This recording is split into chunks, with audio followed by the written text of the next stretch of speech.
এখন রাত ৯টা মতো হবে। এসেছি বিশ্বকর্মা ঠাকুর কিনতে। কালকে বিশ্বকর্মা পুজো, তাই আজকে এসেছি বিশ্বকর্মা ঠাকুর কিনতে।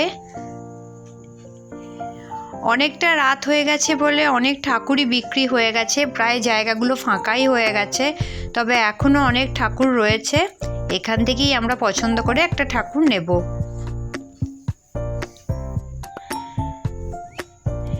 এই যে জায়গাটা দেখছেন, এখানে সমস্ত রকম পুজোতে ঠাকুরের মূর্তি বিক্রি হয়। আমরা যারা বাড়িতে পুজো করি বা পুজো করে থাকি যেখানেই হোক, এখান থেকেই ঠাকুর কিনে নিয়ে যাই।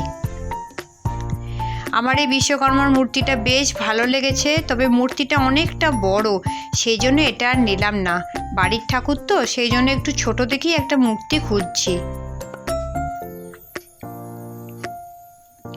এইখানে ঠাকুরগুলো সব প্রায় বিক্রি হয়ে গেছে, কারণ রাত অনেকটা হয়ে গেছে আর রাস্তাঘাটও দেখুন অনেক ফাঁকা হয়ে গেছে। তবে যেহেতু কালকে বিশ্বকর্মা পুজো, সেই জন্য যতটা ফাঁকা হওয়ার কথা ততটা ফাঁকা হয়নি।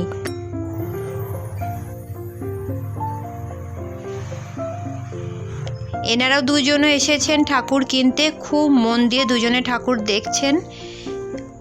ওদের দুজনকে বলা হলো, তোমরা একটা ঠাকুরের মূর্তি পছন্দ করো। অনেকক্ষণ দেখার পর এই ঠাকুরের মূর্তিটা ওদের ভালো লেগেছে। ওদের পছন্দ মতোই এই বিশ্বকর্মাজিকে বাড়িতে নিয়ে যাওয়ার সিদ্ধান্ত নেওয়া হলো।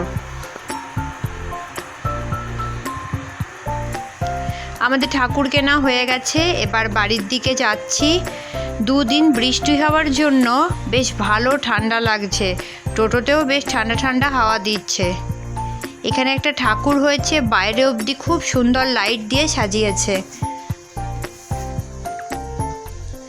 আমরা বাড়ি চলে এসেছি, এবার বিশ্বকর্মাজিকে বাড়িতে নিয়ে ঢোকার ব্যবস্থা করা হচ্ছে। ঠাকুরের এখানে একটা ছোট সিংহাসনের মতো করা হয়েছে, সিংহাসন ঠিক নয়, আসনের মতো করা হয়েছে। এখানে ঠাকুরকে বসানো হবে। আর এই আসনটাকে দেখে একটা ছোট দেখে মূর্তিও সেই জন্য কেনা হলো।